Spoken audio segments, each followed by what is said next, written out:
Hello दोस्तों। आज मैं आपको जो कहानी सुनाने जा रहा हूँ उसका नाम है हर सवाल का जवाब। पहाड़ों के बीच बसा हुआ एक छोटा सा गांव अनंतपुर। इसी गांव में जमींदार गोपाल दास अपनी पत्नी के साथ रहते थे। जमींदार गोपाल दास एक भले व्यक्ति थे। पूरे गांव में उनका बहुत मान सम्मान था। जो भी मजदूर गोपाल दास के खेत में काम करते थे वह बहुत ही खुश रहते थे, क्योंकि गोपाल दास उनका बहुत ख्याल रखते थे। किसी भी मजदूर के साथ वह भेदभाव नहीं करते थे और उनकी मेहनत का पूरा पैसा देते थे। बल्कि अगर किसी मजदूर को ज़रूरत पड़े तो बिना किसी दिक्कत के उधार पैसे दे देते थे। यूं तो गोपाल दास के पास सुख सुविधाओं की कमी नहीं थी, बस एक ही कमी थी उनकी जीवन में, और वह थी संतान की कमी। उनके मन में कई बार आया कि इतनी धन संपत्ति का उनके बाद वारिस कौन होगा। दोनों पति पत्नी ने बच्चे को गोद लेने का मन बनाया, लेकिन उन्हें हर बार कोई न कोई लालची ही टकरा जाता था। उनके कई रिश्ते नाते भले उन्हें अपना बच्चा देने को तैयार थे, लेकिन गोपाल दास जानते थे कि वे सब सिर्फ उनके धन संपत्ति के लालच में ही ऐसा कर रहे हैं। इसलिए वे किसी ऐसे को गोद लेना चाहते थे जो अनाथ हो और साथ ही साथ इतना लायक भी हो कि इनकी धन संपत्ति को संभाल सके। जमींदार गोपाल दास के सारे कामों को देखने का काम उनका मुंशी धरोवर करता था। खेतों में काम करने वाले मजदूरों का हिसाब किताब करना, किसको काम पर कहाँ लगाना है, यह सब देखना मुंशी जी का ही काम था। एक दिन जमींदार गोपाल दास अपने खेतों का मुआयना करने के लिए अपने घोड़े पे बैठकर निकले कि तभी हवा में उड़ते उड़ते एक टोपी उनके घोड़े के मुंह पे आ टकराई। अचानक टोपी लगने से घोड़ा बिदक गया और अपनी पिछली टांगों पे खड़ा हो गया। घोड़े के अगले पैर उड़ जाने से घोड़े पे बैठे जमींदार खेत में गिर गए। जमींदार गोपाल दास को बहुत गुस्सा आया। वह अपने कपड़े झाड़कर खड़े हुए और चिल्लाकर बोले, कौन मूर्ख है जिसने यह टोपी मेरे घोड़े के मुंह पे मारी है। तभी जमींदार ने देखा कि उनके सामने एक 13-14 साल का लड़का खड़ा था।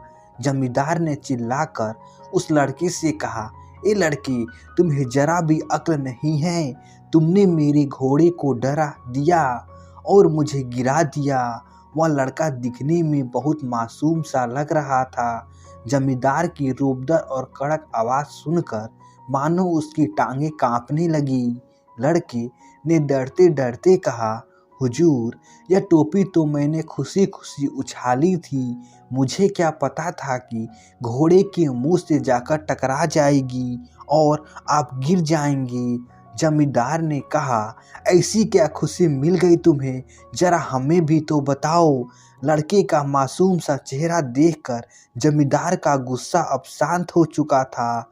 लड़के ने कहा, हुजूर, मुंशी जी ने मुझे एक सवाल पूछा था और कहा था अगर मैं उसका सही जवाब दूंगा तो वह मजदूरी के 8 आने ज़्यादा देंगे। बस उस सवाल का जवाब मुझे मिल गया। इसी खुशी में मैंने अपनी टोपी उछाल दी थी। जमींदार गोपाल दास ने उत्सुकता से पूछा, ऐसा कौन सा सवाल था। लड़के ने कहा, हुजूर, सवाल यह था जो आदमी से भी ऊंची है लेकिन मुर्गी से भी छोटी होती है। जमींदार ने हैरत से पूछा, भला ऐसी कौन सी चीज हो सकती है। लड़के ने तपाक से कहा, तो क्या आपको भी इसका उत्तर नहीं मालूम। जमींदार ने झूठ ही बोला, मालूम तो है लेकिन तुम्हारे मुंह से सुनना चाहता हूँ। लड़का बोला, वह चीज है टोपी। जिस आदमी के सिर पर रहती है उस आदमी से ऊंची रहती है, परंतु अगर जमीन पे रख दो तो यह मुर्गी से भी ज़्यादा छोटी हो जाती है। लड़के की बात सुनकर गोपाल दास खुश हुए। उन्होंने लड़के से पूछा, बड़े ही होशियार हो, तुम्हारे माता पिता कौन हैं और कहाँ रहते हैं? यह सुनकर लड़के का खिलखिलाता हुआ चेहरा एकदम मुरझा सा गया। उसने कहा, हुजूर, अनाथ हूँ। जब मैं 10 साल का था तब पहाड़ों से आई बाढ़ में मेरे माँ बाप बह गए थे। तब से मैं अकेला ही हूँ और मेहनत मजदूरी करके अपना पेट पाल लेता हूँ।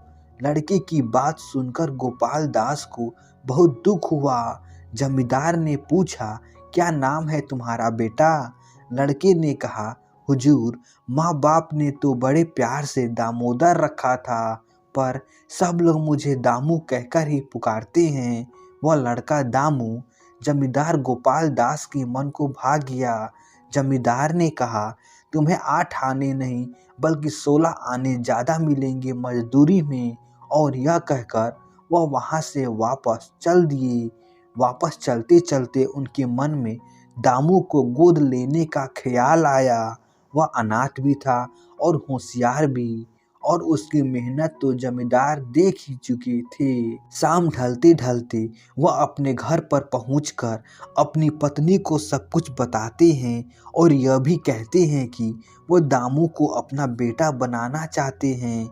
यह बात उनकी पत्नी को जच गई। उसने कहा कि आप 2 दिन बाद दामू को घर पर बुलाएं, मैं भी उससे मिलना चाहती हूँ। फिर उसके बाद हम कोई अंतिम फैसला लेंगे। इन 2 दिनों में आप गांव में उसके बारे में सब कुछ पूछताछ कर लीजिए कि वह जो कह रहा है वह सच है या नहीं।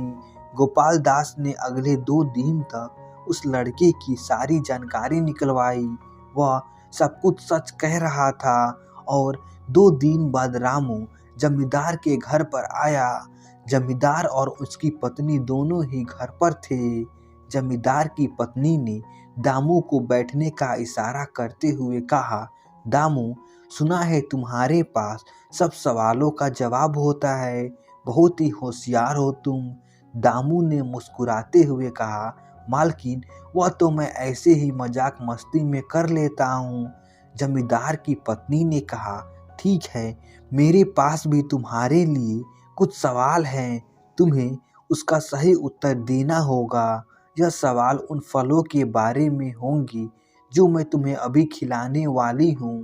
तो बताओ, जिसके पेट में दांत है? दामू ने कुछ सोचा और बोला, आप मुझे अनार खिलाने वाली हैं मालकिन। मालकिन ने अगला सवाल पूछा, जिसके पेट में मूछें हैं? दामू एक पल रुका और बोला, आम का फल। मालकिन ने तीसरा सवाल किया, जिसके पेट में पानी है? दामू तपाक से बोला, नारियल का फल। दोनों पति पत्नी दामू की बुद्धिमानी से बहुत खुश थे। उन दोनों ने दामू से कहा, आज से तुम अनाथ नहीं हो, हम दोनों आज से तुम्हारे माँ बाप हैं और तुम हमारे बेटी हो। यह सुनते ही दामू की आंखों में आंसू टपकने लगे। उसे यकीन नहीं हो रहा था कि उस जैसे गरीब और अनाथ का जीवन इस तरह से बदल जाएगा। उसने झुककर दोनों को प्रणाम किया और उनके गले लग गया। इस तरह से एक निसंतान जमींदार को दामोदर जैसा होशियार लड़का बेटे के रूप में मिल गया।